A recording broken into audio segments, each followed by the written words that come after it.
الحمد لله نحمده ونستعينه ونستغفره ونعوذ بالله من شرور أنفسنا ومن سيئات أعمالنا من يهده الله فلا مضل له ومن يضلل فلا هادي له وأشهد أن لا إله إلا الله وحده لا شريك له وأشهد أن محمدًا عبده ورسوله يا أيها الذين آمنوا اتقوا الله حق تقاته ولا تموتن إلا وأنتم مسلمون يا أيها الناس اتقوا ربكم الذي خلقكم من نفس واحدة وخلق منها زوجها وبث منهما رجالا كثيرا ونساء واتقوا الله الذي تساءلون به والأرحام إن الله كان عليكم رقيبا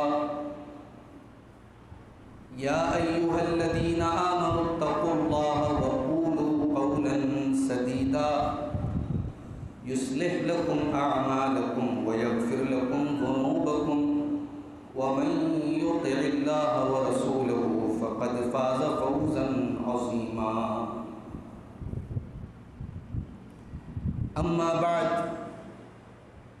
فإن خير الحديث كتاب الله وخير الهدي هدي محمد صلى الله عليه وسلم وشر الأمور محدثاتها وكل محدثة بدعة وكل بدعة ضلالة وكل ضلالة في النار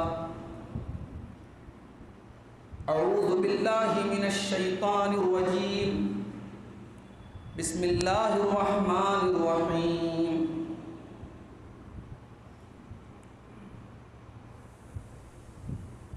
وَلْتَكُنْ مِنْكُمْ أُمَّةٌ يَدْعُونَ إِلَى الْخَيْرِ وَيَأْمُرُونَ بِالْمَعْرُوفِ وَيَنْهَوْنَ عَنِ الْمُنْكَرِ وَأُولَئِكَ هُمُ الْمُفْلِحُونَ وقال تعالى في مقام آخر وسارعوا إلى مغفرة من ربكم وجنة عرضها السماوات والأرض أعدت للمتقين. محترم علماء کرام، بزرگوں اور دوستوں، ماں اور بہنوں، پیارے بچوں، غالباً یہ دوسرا موقع ہے جب آپ کی اس بستی میں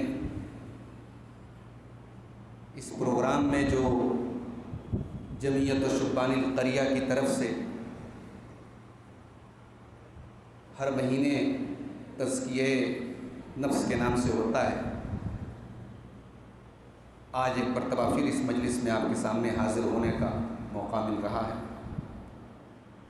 ہمارے عبدالسلام بھائی نے جمعیت کے منصوبوں اور جمعیت کے عزائم کے بارے میں ابھی مجھے بتایا۔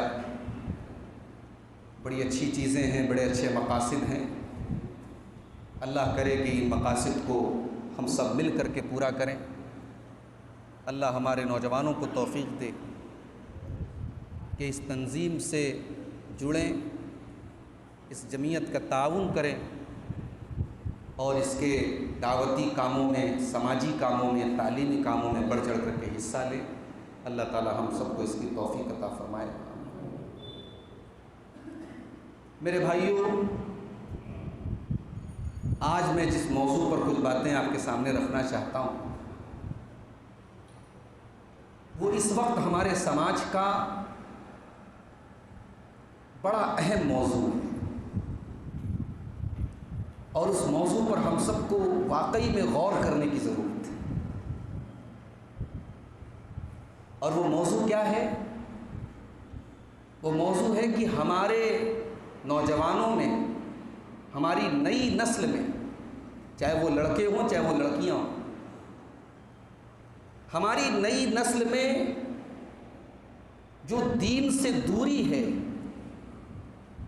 جو دین سے بیزاری ہے، وہ کیوں ہے؟ ایک غیر مسلم کو ہم دیکھتے ہیں جس کے مذہب کو ہم باطل مانتے ہیں، غلط مانتے ہیں،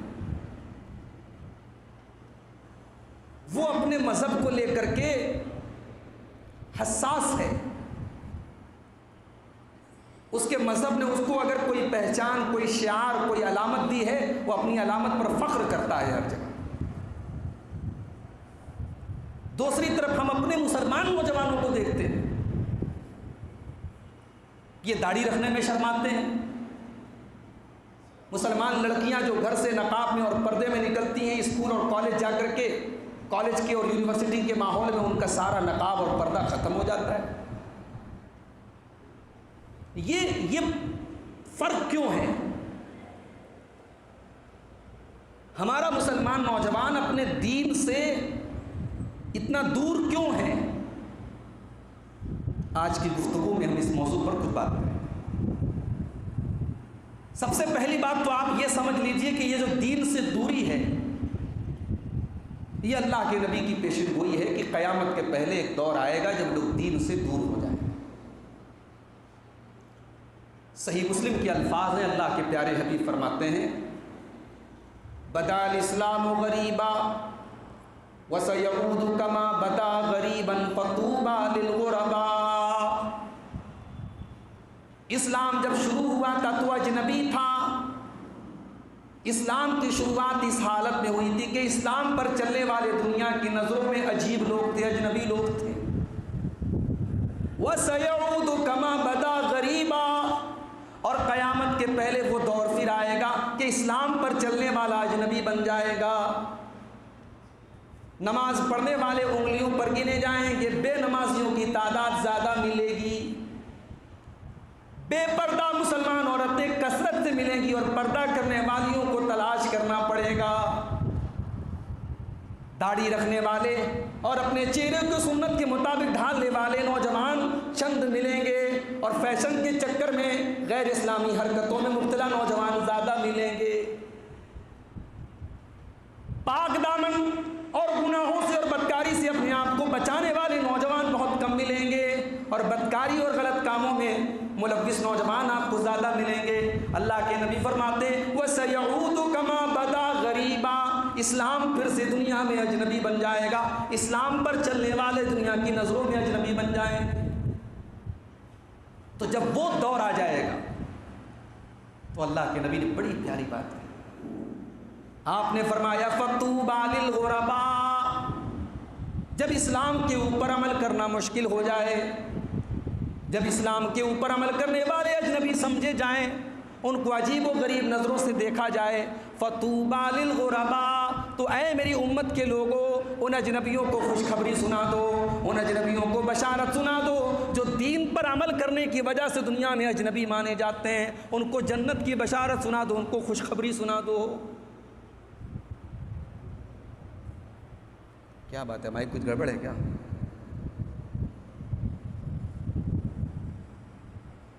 تو دین پر عمل کرنا میرے بھائیوں مشکل ہو جائے گا۔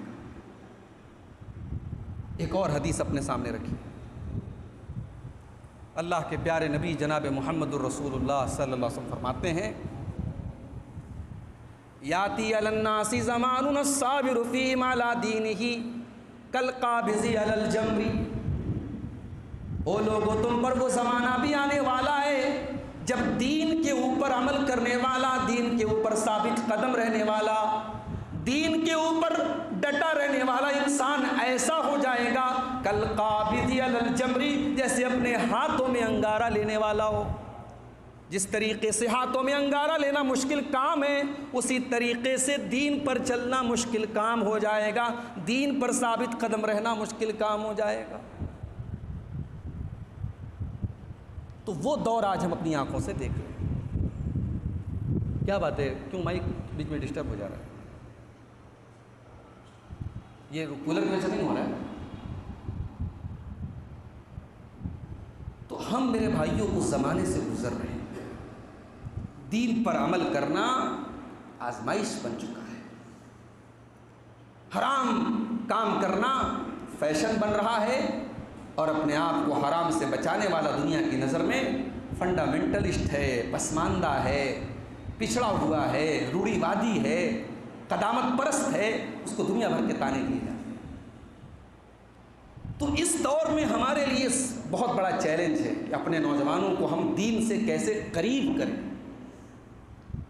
اس طریقے کی مجلسیں، اس طریقے کے پروگرام، اس میں اپنے نوجوانوں کو خاص طور سے، اپنے نوجوان لڑکیوں کو، نوجوان لڑکوں کو ہم خاص طور سے، بھئی ہمارے بزرگ حضرات جو ہیں ماشاءاللہ وہ تو نماز پڑھ ہی رہے ہیں، ہمارے بزرگ حضرات ماشاءاللہ داڑھی رکھے ہوئے ہیں، ہمیں نوجوانوں کو کھینچ کے لانا ہے، اس طریقے کی مجلسوں سے ان کو جوڑنا ہے، علماء سے ان کو جوڑنا ہے، دین سے ان کو جوڑنا ہے۔ اللہ سے دعا کیجیے اللہ ہم سب کو اس کی توفیق عطا فرمائے۔ تو اسباب کیا ہیں، اس پر ہم بات کریں گے۔ نوجوان لڑکے اور لڑکیاں آج دین سے دور کیوں ہیں، اس میں کچھ پوائنٹس آپ کے سامنے رکھوں گا، کچھ باتیں پوائنٹ ٹو پوائنٹ آپ کے سامنے رکھوں گا۔ اس میں سب سے پہلی وجہ جو مجھے سمجھ میں آتی ہے کہ ہمارا نوجوان دین سے دور کیوں ہے، اس کی پہلی وجہ یہ ہے کہ اسلام کے دشمنوں کو بھی پتہ ہے کہ اگر مسلمانوں کو برباد کرنا ہے تو ان کے نوجوانوں کو ٹارگٹ کرو، ان کے اوپر فوکس کرو، ان کو خراب کر دو۔ آپ یقین کریں مسلمانوں کا ریشیو نشے کے معاملے میں غیر مسلموں سے کمزور نہیں ہے، کم نہیں ہے۔ سود اور بیاج کی لعنت میں مسلمان غیروں سے پیچھے نہیں ہے۔ سمستی پور کا پورا علاقہ تمباکو کی کھیتی میں مبتلا ہے، مجھے معلوم ہے اس علاقے میں اس میں لوگ پیسہ کمانے کو عیب نہیں سمجھتے ہیں، بڑی تعداد میں لوگ وہ کام کر رہے ہیں۔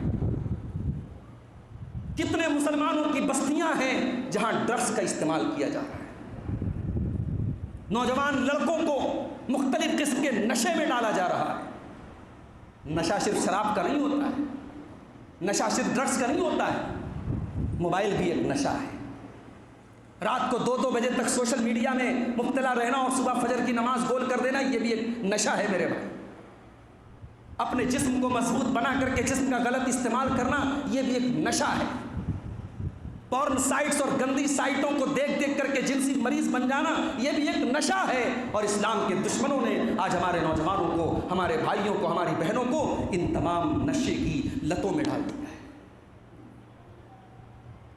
انسان کی زندگی کا سب سے بہترین دور اس کی جوانی کا دور ہوتا ہے۔ اللہ نے قرآن میں فرمایا، اللہ الذی خلقکم من ضعف ثم جعل من بعد ضعف قوة ثم جعل من بعد قوة ضعفا وشيبا يخلق ما يشاء وهو العليم القدير۔ اللہ وہ ہے جس نے تم کو کمزور پیدا کیا، جب تم پیدا ہوئے تم کمزور تھے، تمہارے بچپن کا زمانہ کمزوری کا زمانہ تھا۔ ثم جعل من بعد ضعف قوة، پھر اللہ نے کمزوری کے بعد تمہیں طاقتور بنایا، تمہیں جوان بنایا۔ جوانی کا پیریڈ طاقت کا دور تھا، کچھ کر گزرنے کا دور تھا، جسم میں طاقت، دماغ میں طاقت، جوش تھا تمہارے اندر، اس دور میں اللہ نے تم کو رکھا۔ ثم جعل من بعد قوة ضعفا وشيبا، پھر جوانی کے بعد بڑھاپا آیا، کمزوری کا زمانہ آیا۔ بچپن بھی کمزوری ہے، بڑھاپا بھی کمزوری ہے، بیچ میں طاقت کا ایک ہی دور ہے میرے بھائی، اور وہ جوانی کا دور ہے۔ اسی لیے قیامت کے دن جوانی کا حساب الگ سے لیا جائے، ساری زندگی کا حساب الگ، اور 20 سے لے کر کے 40 سال کا جو جوانی کا پیریڈ، اس کا حساب الگ کیا جائے۔ یہ جملہ میرا نہیں ہے، اللہ کے پیارے حبیب کا جملہ ہے۔ اللہ کے پیارے نبی صلی اللہ علیہ وسلم فرماتے ہیں، لا تزول قدم ابن آدم من عند ربہ یوم القیامہ حتی یسأل عن خمس، قیامت کے دن انسان اپنی جگہ سے ہل نہیں سکتا ہے جب تک 5 سوالوں کا جواب نہ دے دے۔ پہلا سوال عن عمرہ فیما افنا، تو نے اپنی زندگی کو کہاں گزارا، اور دوسرا سوال وعن شبابہ فیما ابلا، تو نے اپنی جوانی کو کہاں گزارا۔ نوجوانوں اس انتظار میں ہو کہ ہم بوڑھے ہو جائیں گے تب ہم عبادت میں لگ جائیں گے، ابھی ہمیں تو ہمارے موج مستی کرنے کے دن ہیں، کھیلنے کودنے کے دن ہیں۔ اللہ کی قسم، جوانی کی عبادت اللہ کو زیادہ محبوب ہے۔ ایک جوان جب اللہ کی بارگاہ میں آ کے سجدہ کرتا ہے، اپنے گناہوں پر رو رو کے تڑپ کے دعائیں کرتا ہے، اس کی توبہ، اس کی دعائیں، اس کی تلاوت، اس کی عبادت کا اثر ہی کچھ اور ہے میرے بھائی۔ اسی لیے اللہ کے پیارے حبیب فرماتے ہیں کہ قیامت کے دن جن خوش نصیبوں کو اللہ تعالیٰ اپنے عرش کا سایہ دے گا، ان خوش نصیبوں میں اللہ کے نبی نے اس نوجوان کا بھی ذکر کیا، وَشَابٌ نَشَأَ فِي عِبَادَةِ اللَّهِ، جس نوجوان کی جوانی اللہ کی عبادت میں گزری۔ تو یہ بہت بڑا مسئلہ ہے، ہمارے نوجوانوں کو ٹارگٹ کیا جا رہا ہے، ہمارے نوجوانوں کو نشانہ بنا کر کے ان کو ایسی چیزوں میں ڈالا جا رہا ہے کہ وہ دین سے دور ہو جائیں، اور ہمارا نوجوان بے خبر ہے، اسے پتہ بھی نہیں کہ اس کو ٹارگٹ کر کے اس کے دین سے اس کو دور کیا گیا ہے۔ دوسری وجہ ہمارا نوجوان دور کیوں ہے دین سے، دوسری وجہ ہمارا نوجوان اپنی زندگی کے اصل مقصد سے غافل ہے۔ زندگی کا اصل مقصد پیسہ کمانا نہیں ہے میرے بھائی، پیسہ کمانا ضروری ہے، پیسہ کمانا جائز ہے، شریعت آپ کو پیسہ کمانے کا حکم دیتی ہے، مگر یہ زندگی کا مقصد نہیں ہے۔ زندگی کا مقصد کیا ہے؟ قرآن کریم کا 27واں پارہ کھولیے، سورہ ذاریات میں اللہ نے فرمایا وَمَا خَلَقْتُ الْجِنَّ وَالْإِنسَ إِلَّا لِيَعْبُدُونَ، میرے بندو ہم نے تم کو صرف اور صرف اپنی عبادت کے لیے پیدا کیا، ہم اس دنیا میں اس لیے آئے ہیں تاکہ اللہ کی عبادت کریں، اور عبادت کا مطلب صرف نماز نہیں ہوتا ہے، معاف کیجیے، حلال طریقے سے روزی روٹی کما کے اپنی بیوی بچے کا پیٹ پالنا یہ بھی عبادت ہے، دنیا کے حقوق ادا کرنا، ماں کے، باپ کے، بھائی کے، بہن کے، بچوں کے حقوق ادا کرنا یہ بھی عبادت ہے، اگر آپ نے شریعت کے اصولوں کے مطابق زندگی گزاری تو زندگی اللہ کی مرضی کے مطابق گزارو، یہ مقصد ہے میرے بھائی زندگی کا۔ قل ان صلاتی و نسکی و محیایا و مماتی للہ رب العالمین، اے نبی آپ کہہ دیجئے بے شک میری نماز اللہ کے لیے، میری قربانی اللہ کے لیے، میرا جینا اللہ کے لیے، میرا مرنا اللہ کے لیے، میری زندگی کا مقصد تیرے دین کی سرفرازی، میں اسی لیے مسلمان، میں اسی لیے نمازی۔ زندگی کا مقصد صرف کھانا کمانا انجوائے کرنا نہیں ہے میرے بھائی، ورنہ پھر ایک مومن کی زندگی میں اور ایک کافر کی زندگی میں کیا فرق ہے؟ قیامت کے دن ایک کافر تمنا کرے گا، ایک کافر تمنا کرے گا قیامت کے دن ربما یود الذین کفروا لو کانوا مسلمین، قیامت کے دن کافر لوگ تمنا کریں گے کاش ہم بھی مسلمان ہوتے، ذرہم یاکلوا ویتمتعوا ویلہہم الامل فسوف یعلمون، اے نبی ان کافروں کو ان کے حال پہ چھوڑ دو، ان کا تو 3 کام ہے، ان کو کھانا ہے، ان کو انجوائے کرنا ہے، اور ان کو لمبے لمبے پلان بنانا ہے۔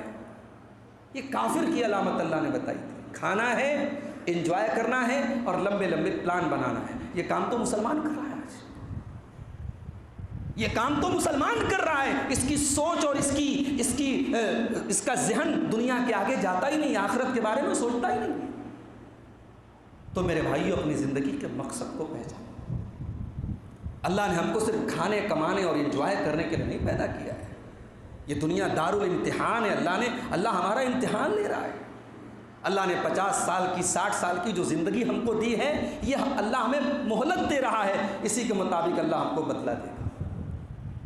الذی خلق الموت والحیات لیبلوکم ایکم احسن عملا، اللہ نے تم کو موت اور زندگی کا سسٹم اسی لیے بنایا، اس نے تم کو پیدا اسی لیے کیا تاکہ وہ تمہارا امتحان لے کہ تم میں کون اچھا عمل کرتا ہے، کون اللہ کو راضی کرنے والا عمل کرتا ہے۔ ایحسب الانسان ان یترک سدی، اے انسان کیا تو سمجھتا ہے تجھے بیکار چھوڑ دیا جائے گا؟ الم یکن نطفۃ من منی یمنی ثم کان علقۃ فخلق فسوی فجعل منه الزوجین الذکر والانثی، اے انسان ذرا اپنی پیدائش کے اوپر غور کر، ایک حقیر پانی کے قطرے سے تجھے پیدا کیا، جو اللہ تجھے ایک حقیر پانی کے قطرے سے جیتا جاگتا انسان بنا سکتا ہے، کیا وہ اللہ تجھے مرنے کے بعد دوبارہ زندہ نہیں کر سکتا ہے؟ یقیناً کرے گا، وہ تیرا حساب لے گا۔ میرے بندے اس زندگی کو تو اللہ کی مرضی کے مطابق گزار۔ تو زندگی کا مقصد پہچانو میرے بھائی۔ تیسری وجہ ہمارا نوجوان دین سے دور کیوں ہے، اس کی ایک وجہ یہ بھی ہے کہ آج ہمارے بہت سارے نوجوان دین کے نام پر محنت کر رہے ہیں. ابھی ربیع الاول کا مہینہ آ رہا ہے، محنت ہوگی صاحب، بڑے بڑے جلوس نکلیں گے، دھوم دھڑاکے کے ساتھ سرکار کی آمد مرحبا، نبی کی آمد مرحبا کے نعرے لگیں گے. وہ تو دین کے نام پہ رہا ہے، نبی کی محبت کے نام پہ ہو رہا ہے. محرم کا مہینہ آیا، کروڑوں روپے امت کے تعزیے کے نام پہ، حضرت حسین کی محبت کے نام پہ، ان کے غم کے نام پہ بہہ گئے. ہمارا نوجوان بڑے جوش و خروش کے ساتھ اپنے نبی کے نواسے کی شہادت کا غم منا رہا تھا. کیا محنت نہیں کر رہا تھا؟ نوجوان محنت کر رہا ہے، غلط جگہ کر رہا ہے.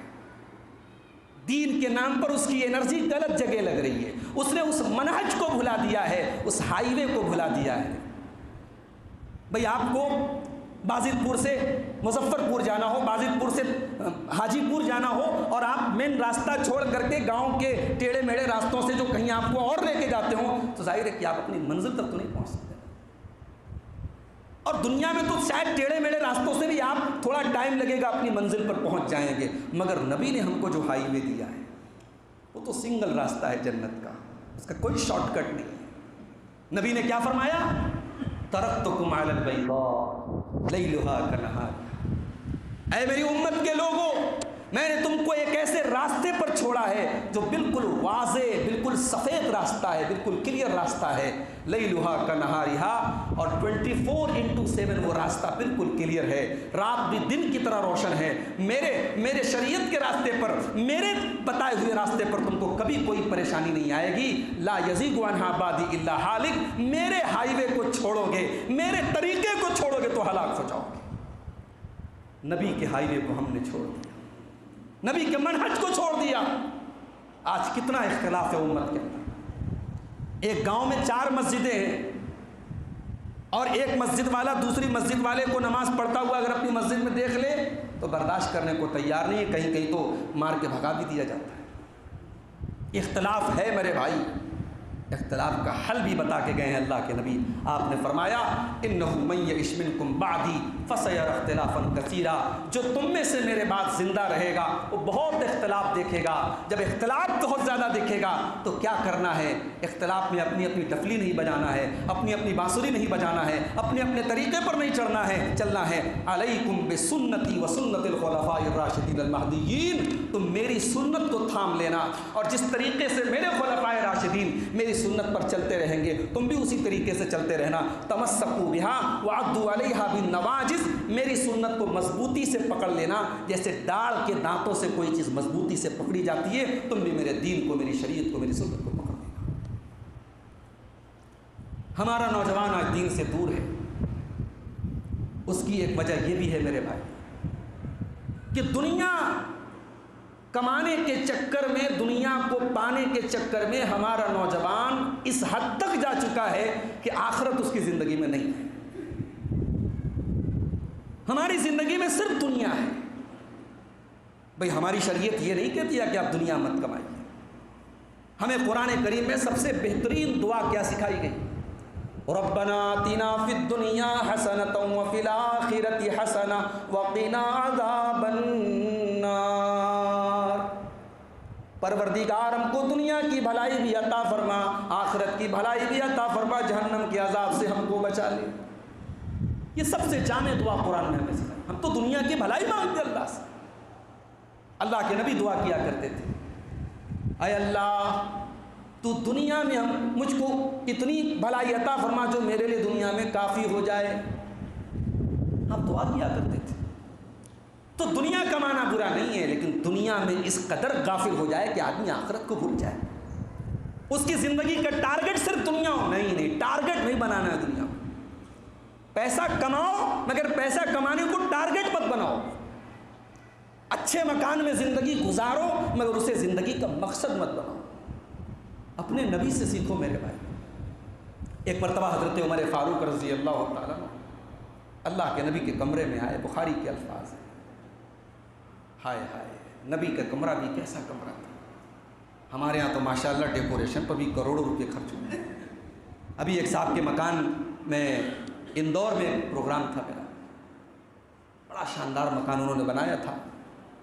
انہی کے گھر پہ میری دعوت تھی، لے کے گئے تو قیمتی فانوس لگا تھا، جھاڑ لگا تھا۔ میں نے پوچھا یہ کتنے کا ہے؟ تو بولے کہ 3 لاکھ کا یہ جھاڑ ہے سر۔ 3 لاکھ روپے کے جھاڑ اور فانوس گھروں میں لگا رہا ہے مسلمان، ڈیکوریشن کر رہا ہے، اور ظاہر ہے دولت ہے، پیسہ ہے اس کے پاس، طاقت ہے، کوئی حرام تھوڑی ہے۔ مگر ہمارے نبی کا لائف اسٹائل کیسا تھا میرے بھائی؟ ہمارے نبی نے زندگی گزارنے کا کیا طریقہ اپنایا تھا؟ حضرت عمر کہتے ہیں میں نبی کے کمرے میں گیا، ایک معمولی سی چٹائی بچھی ہے، ایک تکیہ ہے، چمڑے کا تکیہ ہے جس کے اندر کھجور کی چھال بھری ہے، کنارے ایک پانی کا مشکیزہ ہے، ایک لکڑی کا پیالہ ہے، تھوڑی سی جو رکھی ہے۔ یہ نبی کا کمرہ ہے، یہ نبی کی کل کائنات ہے۔ کوئی فرنیچر نہیں، کوئی الماری نہیں، کوئی تجوری نہیں، کوئی دھن نہیں، کوئی دولت نہیں۔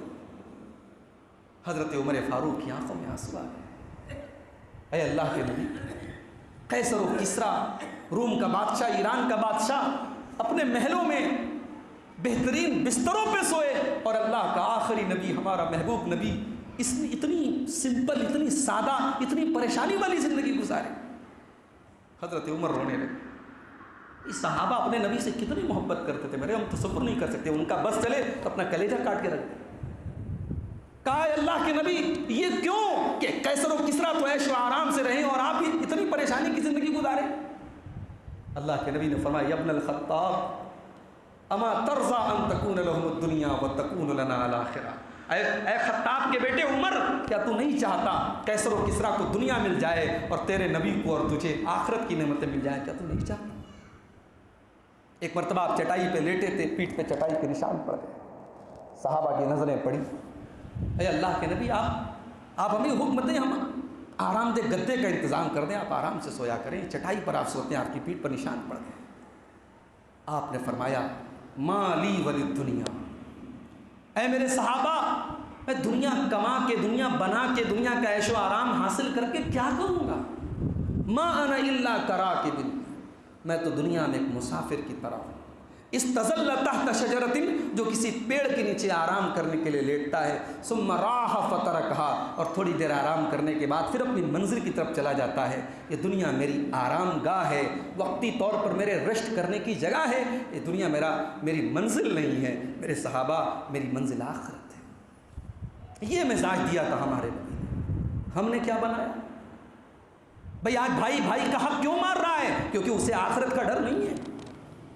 لوگ اپنی بہن بیٹیوں کا حق کیوں مار رہے ہیں؟ کیونکہ آخرت کا ڈر نہیں ہے۔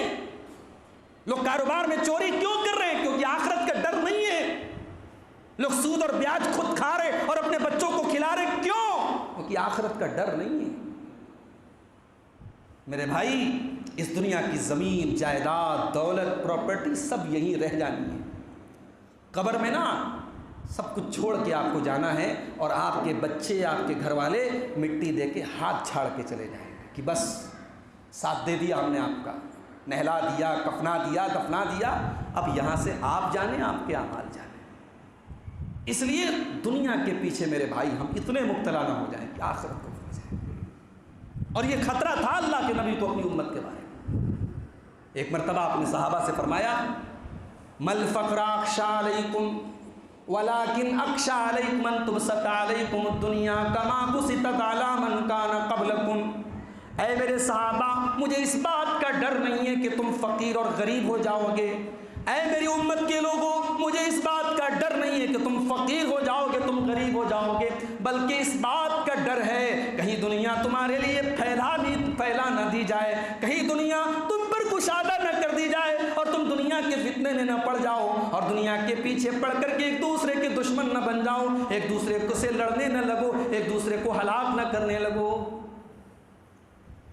اور آگے بڑھیے، ہمارا نوجوان دین سے دور کیوں ہے؟ اس کی ایک وجہ یہ بھی ہے میرے بھائی کہ ہمارا نوجوان آج جنسی مریض بن چکا ہے۔ اس قدر بے حیائی کا ماحول ہے، فیس بک ہے، انسٹاگرام ہے، واٹس ایپ ہے، اس کے بعد سڑکوں میں نکل جاؤ، بازاروں میں چلے جاؤ، شاپنگ مالز پہ چلے جاؤ، ریلوے اسٹیشن پہ چلے جاؤ، ایئرپورٹ پہ چلے جاؤ، بے حیائی اور بے پردگی ہر جگہ ہے۔ اب ظاہر ہے ایک نوجوان لڑکا ہے، ایک نوجوان لڑکی ہے، اللہ تعالیٰ نے اس کے اندر ایک اٹریکشن تو رکھا ہے نا اپنے اپوزٹ جینڈر کے لیے، اپنے صنف مخالف کے لیے۔ ایک لڑکا جوان ہوا تو اس کو اس کی زندگی میں ایک لائف پارٹنر کی ضرورت تو ہے۔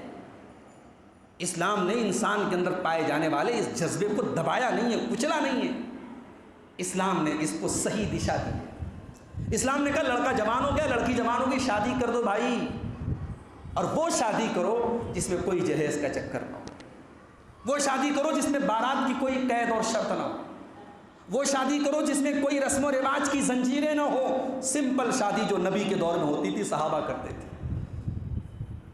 جتنی آسان آپ شادی اور نکاح کریں گے، سماج کے اندر بدکاری کے پھیلنے کے چانسز کم ہو جائیں گے۔ آج بدکاری اس قدر پھیل چکی ہے کہ میرے بھائیوں بیان کے باہر ہے۔ کوئی دور تھا، کوئی زمانہ تھا، پورے گاؤں میں کسی کے بارے میں خبر لگ جاتی تھی، اس کا کیریکٹر صحیح نہیں ہے، اس لڑکی کے کسی کے ساتھ تعلقات ہیں، اس لڑکے کے کسی کے ساتھ تعلقات ہیں، پورا سماج تھوکتا تھا، پورے سماج میں وہ لڑکی بدنام ہو جاتی تھی، وہ لڑکا بدنام ہو جاتا تھا۔ آج تو چراغ لے کے ڈھونڈنا پڑتا ہے کہ پاک دامن کون ہے۔ آج تو دوستی کرنا، لڑکوں کا لڑکیوں سے، لڑکیوں کا لڑکوں سے تعلق قائم کرنا، افیئر کرنا، یہ تو فیشن بن رہا ہے صاحب۔ واٹس ایپ کی ایک چیٹنگ، انسٹاگرام پر ایک گفتگو، فیس بک میسنجر پر کے ان باکس کی ہونے والی گفتگو آج زناکاری اور بدکاری تک پہنچ جاتی ہے۔ میں بڑے صاف الفاظ میں کہتا ہوں، جب ہم بیمار ہوتے ہیں نا، ڈاکٹر ہماری نبض چیک کرتا ہے، ہمیں چیک کرنے کے بعد جب دیکھتا ہے کہ ہم بہت بیمار ہیں اور بہت زیادہ ہمارے اندر جو ہے بیکٹیریا ہے، تو اسی حساب سے وہ اینٹی بائیوٹک دیتا ہے۔ بیکٹیریا جتنا تگڑا ہو، اینٹی بائیوٹک اتنی تگڑی دی جاتی ہے۔ جب بدکاری اس قدر بڑھ گئی ہے نا، تو اس کا علاج یہ نہیں ہے کہ آپ تقریر کرا کے نہیں، بدکاری کو روکنے کا ایک ہی علاج ہے کہ آپ اپنے بچوں کی شادی وقت پر کیجیے، اور شادی وقت پر کیجیے اور آسانی کے ساتھ کیجیے، تاکہ غریب اور مڈل کلاس کی فیملی بھی اپنے بچوں کی آرام سے شادی کر سکے۔ آپ کو اندازہ نہیں ہے میرے بھائیوں، کتنے لوگ ہیں اپنی لڑکیوں کی شادی کرنے کے لیے بینک سے لون لے کر کے شادیاں کر رہے ہیں، لوگوں کے سامنے بھیک مانگ رہے ہیں، مجھے بیٹی کی شادی کرنا ہے، جاؤ مجھے حدیث کی کسی کتاب میں کوئی ایک مثال لا کے دے دو کہ نبی کے دور میں، صحابہ کے دور میں کسی غریب سے غریب انسان نے بھی اپنی بیٹی کی شادی کے لیے بھیک مانگی۔ اس دور میں بیٹیوں کی شادی کے لیے بھیک نہیں مانگی جاتی تھی، اور آج جب بیٹیوں کی شادی کے لیے بھیک مانگی جانے لگی تو بیٹیاں بوجھ بن گئی۔ جس کو 3 بیٹیاں ہو گئی نا، مجھے بھی 3 بیٹیاں ہیں، تو لوگ جب مجھ سے پوچھتے ہیں مولوی صاحب کو کتنے بچے، میں کہتا ہوں 3 بیٹیاں، تو لوگ بڑی ہمدردی کے ساتھ کہتے ہیں اچھا 3 بیٹیاں، 3 بیٹیاں ہیں تو صاحب بہت مصیبت ہوگی، مولوی صاحب کا بال پک جائے گا، 3 بیٹیوں کی شادی کرنا ہوگا۔ بیٹیاں مطلب بوجھ، بیٹیاں مطلب ذمہ داری، بیٹیاں مطلب باپ کے لیے پریشانی۔ یہ مزاج ہم نے بنا دیا میرے بھائی۔ میرے نبی نے تو یہ مزاج نہیں بنایا، تو میرے نبی نے تو بیٹیوں کو رحمت کہا تھا، میرے نبی تو خود 4 بیٹیوں کے باپ تھے۔ نکاح کو آسان کرو، شادی میں آنے والی رسم و رواجوں کو ختم کرو، رسم و رواج کو اپنے گھروں سے، ہر شخص اپنے گھر سے روکے، میری مائیں بہنیں آپ روکیں۔ اور میں بڑے صاف الفاظ میں کہتا ہوں، رسم و رواج سب ختم ہو جائیں گے جس دن مائیں بہنیں تیار ہو جائیں گی۔ ماں طے کر لے کہ مجھے اپنی بہو کی دینداری چاہیے، نیک بہو چاہیے، نہیں چاہیے مجھے کوئی جہیز کی رقم، اور کوئی یہ دلیل نہ دے کہ ہم نے بیٹی کو دیا تھا تو ہم بہو سے کیوں نہ لیں۔ بیٹی کو آپ نے دیا تھا، وہ آپ کی مجبوری ہو سکتی ہے، بہو سے لینا آپ کی مجبوری نہیں ہے۔ دینداری کی بنیاد پر شادی کرو میرے بھائی۔ لڑکا دیندار ہے، اگر کچھ کم بھی کما رہا ہے، اخلاق اچھا ہے، دینداری ہے، نکاح کر دو۔ نبی نے دین دیکھا تھا۔ حضرت علی کے پاس کون سی دولت تھی؟ حضرت علی کوئی ملینئر تھے، کروڑپتی تھے؟ بہت غریب تھے، لیکن حضرت علی تھے، ان کا اخلاق، ان کا کیریکٹر، ان کی سیرت، ان کا کردار اتنا اونچا تھا، نبی نے اپنی سب سے لاڈلی بیٹی، سب سے چھوٹی بیٹی کا نکاح حضرت علی سے کیا۔ نبی نے اخلاق دیکھا، نبی نے دین دیکھا۔ ہم تو صاحب پتہ نہیں کیا کیا دیکھتے ہیں۔ اذا خطب الیکم ممن ترضون دینہ وخلقہ فزوجوہ، تمہارے بچوں کے لیے، تمہاری لڑکیوں کے لیے جب اچھے گھر کا رشتہ آ جائے، دیندار گھر کا رشتہ آ جائے، تم نکاح کر دو۔ اگر تم ایسا نہیں کرو گے تکن فتنۃ فی الارض وفساد عریض، زمین میں فتنہ پھیلے گا، فساد پھیلے گا، فساد پھیل رہا ہے، اور رسم و رواج دن بدن بڑھ رہے ہیں۔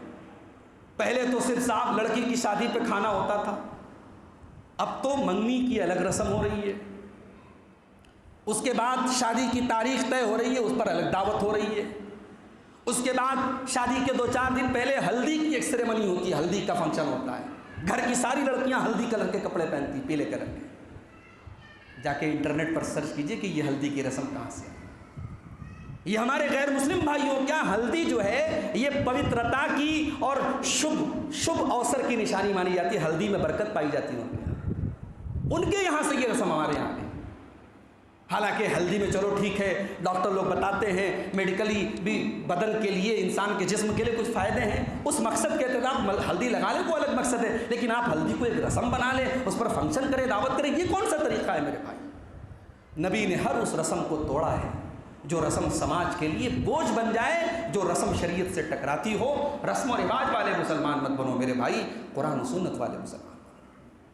اور آگے بڑھیے. ہمارا نوجوان دین سے دور ہے. کیوں ہے؟ اس لیے بھی ہے کیونکہ ہمارے نوجوان کے اندر دین کے لیے کمپٹیشن کی بھاونا نہیں ہے. ایک ہوتا ہے دنیا کے لیے کمپٹیشن، پڑوسی نے پیسہ زیادہ کما لیا تو میرے اندر یہ جذبہ پیدا ہو، یار میں بھی اتنا پیسہ کما کے دکھاؤں. اس نے پراپرٹی لے لی، اس نے بہترین گھر بنا لیا، میں بھی بنا کے دکھاؤں. یہ کمپٹیشن تو ہو رہا ہے. یہ کمپٹیشن کیوں نہیں ہو رہا ہے؟ میرا بھائی فجر کی نماز میں جاتا ہے، میں کیوں نہیں جاتا؟ میرے بھائی کا بیٹا قرآن کا حافظ ہے، میں اپنے بچے کو کیوں نہیں قرآن کا حافظ بنا دیتا؟ میرے بھائی نے مسجد میں 1 لاکھ روپے چندہ دیا، میں 2 لاکھ دینے کے لائق ہوں، میں 2 لاکھ کیوں نہیں دیتے؟ یہ کمپٹیشن کیوں نہیں ہو رہا ہے؟ دین کے لیے کمپٹیشن نہیں ہے ہمارے دین. یہ کمپٹیشن صحابہ میں تھا. اللہ کے نبی صحابہ کے ساتھ بیٹھتے ہیں، آپ کہتے ہیں کوئی ہے جو روزہ رکھ کے آیا ہے، نفلی روزہ؟ ابو بکر صدیق کہتے ہیں یا رسول اللہ میں روزے کی حالت. آپ نے پوچھا من اطعم منکم اليوم مسکینا، کوئی ہے جس نے کسی غریب کو کھانا کھلایا ہو؟ حضرت ابو بکر کہتے ہیں یا رسول اللہ میں نے غریب کو کھانا کھلایا. پھر آپ نے پوچھا من عاد منکم اليوم مریضا، کوئی ہے جس نے کسی بیمار انسان کی عیادت کی ہو؟ حضرت ابو بکر صدیق کہتے ہیں ہاں اللہ کے نبی میں نے ایک بیمار کی عیادت کی. پھر اللہ کے نبی کہتے ہیں کوئی ہے جس نے کسی مسلمان کے جنازے میں شرکت کی ہو؟ پھر ابو بکر صدیق کہتے ہیں یا رسول اللہ میں نے جنازے میں شرکت بھی کی ہے. اللہ اکبر. ابو بکر صدیق بننا آسان کام نہیں ہے میرے بھائی. ابو بکر صدیق وہ ہیں جن کا احسان نبی مانا کرتے تھے، کہتے تھے دنیا میں اگر کسی کا احسان میرے اوپر ہے تو ابو بکر کا احسان. ابو بکر صدیق نبی نیکیوں کے نام لیتے چلے جا رہے ہیں، اور ہر نیکی پر ابو بکر صدیق کہہ رہے ہیں ہاں اے اللہ کے نبی یہ نیکی میں کر کے آیا ہوں. آپ نے فرمایا مجتمعن فی امرئ الا دخل الجنہ، یہ تمام نیکی کے کام جس انسان کے اندر اکٹھا ہو جائیں وہ ضرور جنت میں جائے. تو نیکی کے کاموں میں کمپٹیشن کرو میرے بھائی، اچھے کاموں میں کمپٹیشن کرو. اور آخری چیز بیان کر کے چونکہ مجھے نکلنا بھی ہے بات ختم کرتا ہوں. ہمارے نوجوان دین سے دور اس لیے بھی ہیں کیونکہ ہمارے نوجوان اپنی طاقت کا، اپنے جوش کا غلط استعمال کر رہے ہیں. سوشل میڈیا کا دور ہے، کوئی ویڈیو آیا آپ کے پاس، پتہ نہیں وہ ویڈیو صحیح ہے کہ غلط ہے، آپ شیئر کرنے لگے. آپ نے کسی مسلمان نقاب پوش لڑکی کو دیکھا غیر مسلم کے ساتھ بائک سے جا رہی ہے، آپ نے ویڈیو بنایا پورے واٹس ایپ پر پھیلا دیا، دیکھو مسلمان لڑکی غیر مسلم کے ساتھ جا رہی ہے. ایک بات بولوں، برائی کو بہت زیادہ پرچلت کرنے سے بھی برائی پھیلتی ہے. پہلے مسلمان لڑکیوں کا غیر مسلم لڑکوں کے ساتھ بھاگنے کے واقعات اکا دکا ہوتے تھے. اب یہ جو بہت زیادہ ہو رہے ہیں اس کی ایک وجہ مجھے سمجھ میں آتی ہے کہ ہم اسے پروموٹ کر رہے ہیں، اتنا پھیلا رہے ہیں کہ جو لڑکی اب کسی غیر مسلم کے ساتھ ٹچ میں، اسے لگتا ہے یار سب کر رہے ہیں تو میں بھی کر لیتی ہوں، کون سا برا ہے. برائی کو بہت زیادہ پروموشن کرنے سے، اس کو پھیلانے سے بھی برائی آسان ہو جاتی ہے. اسی لیے صحابہ کے دور میں زنا نہیں ہوتا تھا، زنا کے واقعات صحابہ کے دور میں نہیں ہوتے تھے. کیوں؟ تو ان کے لیے بڑی بہت خطرناک بات تھی. ایک مرتبہ اللہ کے رسول کے پاس کچھ عورتیں آئیں اور انہوں نے اللہ کے نبی سے بیعت کرنا شروع کی کہ ہم شرک نہیں کریں گے، ہم چوری نہیں کریں گے، ہم بچوں کو قتل نہیں کریں گے. پھر نبی نے کہا ولا یزنینا، زنا نہیں کرو گی. تو ایک صحابیہ نے کہا اے اللہ کے نبی کیا کوئی آزاد عورت زنا کر سکتی ہے؟ یعنی اس زمانے میں زنا کا تصور ایک آزاد عورت کے لیے، ایک عزت دار عورت کے لیے تصور نہیں تھا. کوئی لونڈی، کوئی سماج کی وہ عورت جس کی عزت نہ ہو وہ کر سکتی. عزت دار گھر کی عورت یہ کام نہیں کر سکتی۔ تو ہم بلا وجہ ایسے ویڈیو بنا رہے صاحب۔ کوئی مسلمان لڑکی اگر کسی غیر مسلم کے ساتھ اگر آپ کو دکھ بھی جائے تو آپ اگر کر سکتے ہو تو پتہ لگاؤ وہ لڑکی کہاں کی، اس کے گارجین سے ملو، اس کے ماں باپ سے ملو، اس کی اصلاح کی کوشش کرو، اس کو بچانے کی کوشش کرو۔ ویڈیو بنا کے شیئر کرنے سے کیا ملے گا بھائی؟ میں بہار میں آتا ہوں، لوگ پوچھتے مولوی صاحب یو پی میں سب ٹھیک ہے؟ میں کہا بالکل ٹھیک ہے بھائی صاحب، جتنا آپ سوشل میڈیا پہ دیکھ رہے ہیں اتنے حالات خراب نہیں ہیں، کہیں کا کوئی واقعات ہو گئے۔ تو سوشل میڈیا کے دور میں ہم بہت ساری چیزوں کو بلا وجہ شیئر کرتے ہیں۔ آپ کے پاس کوئی میسج آیا کہ یہ اللہ کے رسول کی حدیث ہے، ظہر کی نماز چھوڑ دو گے تو روزی روٹی ختم ہو جائے گی، عصر کی نماز چھوڑ دو گے تو چہرے کی روشنی ختم ہو جائے گی، مغرب کی نماز چھوڑ دو گے بچے نافرمان ہو جائیں گے، عشاء کی نماز چھوڑ دو گے کاروبار بند ہو جائے گا، فجر کی نماز چھوڑ دو گے دماغ خراب ہو جائے گا۔ آپ کو لگا یار بڑی اچھی حدیث ہے، بڑی پیاری بات، بڑی قیمتی بات بیان کی گئی ہے، آپ نے پھٹافٹ شیئر کرنا شروع کیا، واٹس ایپ پہ شیئر کیا، فیس بک پہ شیئر کیا۔ پھر آپ کو سمجھ میں آیا یار عبدالغفار سلفی صاحب کا بھی نمبر ہے، چلو ان کو بھی شیئر کر دیتا ہوں، مولانا کو ایک نئی حدیث دے دیتا ہوں۔ آپ نے بھیجا، مولانا نے کہا صاحب یہ من گھڑت حدیث ہے۔ اب آپ دانچی آنے لگے، ہم تو شیئر کر چکے ہیں۔ اب آپ جو ہے اس کو سینکڑوں لوگوں کے درمیان حدیث کے طور پر آپ اس کو شیئر کر چکے ہیں۔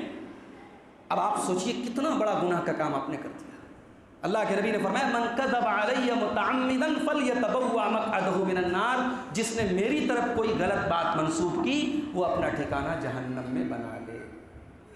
اس لیے اپنے نوجوانوں سے کہنا چاہوں گا ملک کے حالات خراب ہیں، یقیناً آپ کو جتنا احساس ہے آپ کے بڑوں کو بھی اتنا ہی احساس ہے، آپ کے علماء کو بھی اتنا ہی احساس ہے، لیکن ملک کے حالات اگر خراب بھی ہو جائیں تب بھی آپ سوشل میڈیا پر کوئی ایسی پوسٹ جس سے آپ کی پوری قوم پریشانی میں پڑ جائے، کوئی ایسا ویڈیو، کوئی ایسا فوٹو، کوئی ایسی پوسٹ ہرگز نہ ڈالیں جو پوری قوم کے لیے تباہی اور بربادی کا سبب بن جائے۔ جوش کے ساتھ ہوش کا استعمال کرو، اور دین کے متعلق اگر کوئی پوسٹ آتی ہے علماء سے کانٹیکٹ میں رہو، ان سے تحقیق کرو، اگر بات صحیح ہے یقیناً آپ اسٹیٹس بھی لگاؤ۔ اپنی ماؤں بہنوں سے بھی کہنا چاہوں گا، اپنی جوان جو ہماری بہنیں ہیں ان سے کہنا چاہوں گا، یہ جو طریقہ ہے کہ صاحب اسٹیٹس پہ اپنی فوٹو لگائی جا رہی ہے، مسلمان لڑکیاں اپنی فوٹو لگا رہی ہیں، اور بعض لڑکیاں بڑی سمجھدار ہوتی ہیں، وہ میک اپ کر کے مہندی کا ڈیزائن بنا کے اس کا اپنے ہاتھوں کا کنگن اور مہندی کا ڈیزائن سب دکھائیں گی اور چہرے پر ایک بڑا سا اسٹار بنا لیں گی تاکہ چہرہ نہ دکھے، باقی سب کنگن ونگن سب دکھ جائے۔ یہ منافقت چھوڑ دو میری بہنوں، یہ منافقت چھوڑ دو، یہ چہرے پر اسٹار کا ایموجی لگا لینے سے اسٹیٹس پر تصویر لگانا جائز نہیں ہو جائے گا۔ ایک عورت سر سے پیر تک پردہ ہے، اسے اسٹیٹس پر اور فیس بک پر اپنی تصویر ڈالنے سے ہر حال میں پرہیز کرنا چاہیے۔ حرام ہے یہ، غلط ہے یہ، ناجائز ہے یہ۔ آپ موبائل کا اور سوشل میڈیا کا استعمال بہت احتیاط کے ساتھ کریں۔ اور آج تو وہ دور ہے صاحب، ایسے ایسے ایپ آ چکے ہیں، تصویر آپ کی رہے گی اور کسی غیر عورت کی، غیر مرد کی تصویر آپ کی تصویر کے ساتھ جوڑ دی جائے گی، آپ کو سر سے پیر تک ننگا کر دیا جائے گا، ایسے ایسے ایپ آ رہے ہیں۔ تو اس ایسے دور میں تو ہماری مسلمان لڑکیوں کو ویسے بھی بہت احتیاط کرنی چاہیے۔ تو یہ چند باتیں تھیں نوجوانوں کے تعلق سے۔ آئیے ہم اللہ سے دعا کریں رب العالمین ہمیں دین پر چلنے والا بنا دے، دین سے قریب کر دے، اور دین سے دوری کے جو اسباب بیان کیے گئے اللہ ان سب سے ہمیں بچنے کی توفیق عطا فرمائے۔ رب العالمین جو ہمیں سے ہماری بہنیں اسلامی پردے سے دور ہیں اللہ ان کو پردہ دار بنا دے، حیا دار بنا دے۔ ہمارے وہ نوجوان جو کسی بھی طریقے کے غلط کام میں ملوث ہیں اللہ ان کو سچی توبہ کرنے کی توفیق عطا فرمائے۔ جو نماز سے دور ہیں اللہ ان کو نمازی بنا دے، جن کی روزی روٹی میں پریشانی ہے، نوکری میں پریشانی ہے اللہ ان کو حلال روزی کا انتظام ان کے لیے کر دے۔ جن بہنوں اور بیٹیوں کے رشتے کے لیے پریشانیاں ہیں گھروں میں اللہ ان کو دیندار رشتے مہیا فرما دے۔ رب العالمین جو بیمار ہیں ان کو شفائے کامل عاجل عطا فرما دے۔ گرمی سے ہم پریشان ہیں، بارش نہیں ہو رہی ہے اللہ رحمتوں کی بارش ہم سب پر نازل فرما دے۔ رب العالمین ہمارے ملک میں امن، چین اور سکون نازل فرما دے۔ ملک کا ماحول جو لوگ خراب کرنا چاہتے ہیں، ملک میں بدامنی پھیلانا چاہتے ہیں اللہ ایسی تمام طاقتوں کو ناکام کر دے۔ ہمارا ملک ہر اعتبار سے ترقی کرے اور چین اور سکون کی زندگی ہمارے ملک کا ہر باشندہ گزارے اللہ ہم سب کو اس کی توفیق عطا فرمائے۔ آمین۔ وآخر دعوانا ان الحمد للہ رب العالمین۔ والسلام علیکم ورحمۃ اللہ۔